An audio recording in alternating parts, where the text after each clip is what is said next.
Well, everybody knows, quote-unquote, the Christmas story. It's the story of a baby born in a feed trough, in a stable, in a small village called Bethlehem in the land of Israel 2,000 years ago. Everybody knows his name is Jesus. Everybody knows, who knows anything about Christian history, his mother is Mary, his father is Joseph. They all know the shepherds showed up, the wise men showed up. Those are the elements of the familiar story. But it's the story behind that story that is the real story.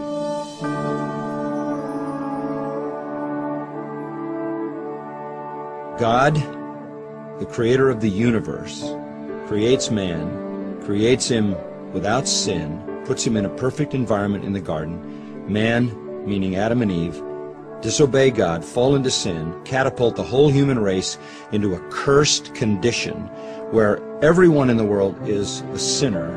Therefore, we all are rebels against God. We all are the enemies of God. We all violate the law of God.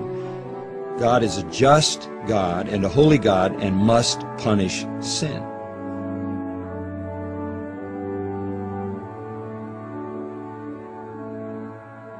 God can either punish all sinners for their sin, and that would send all sinners to hell forever to pay really the unpayable penalty for their sin against him, or God can provide a substitute to bear the punishment for their sin.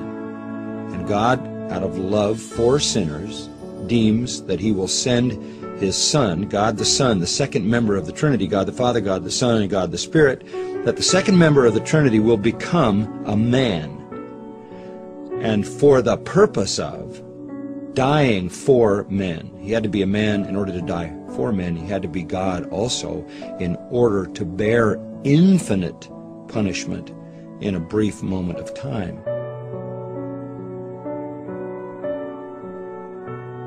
So God comes into the world, takes on the form of a man, lives a sinless life because he is holy God.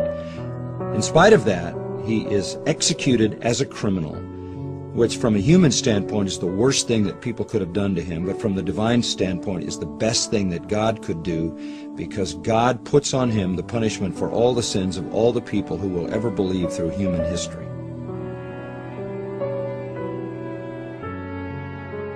God punishes Christ, who bears the total punishment for all who would believe through all of human history, which if each were to bear would take forever and they would never be able to pay it back. That's why hell is forever.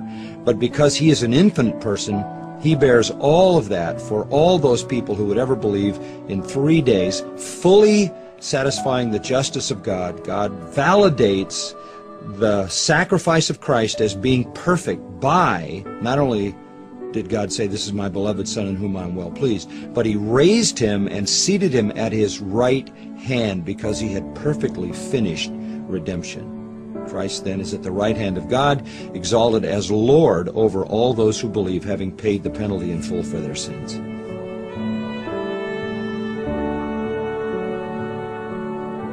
And that's the real story of Christmas. Not the shepherds and the wise men and the manger and the stable and 2 people and a little baby. That's on the surface. The real story is the story of a loving God and his divine redemption of sinners.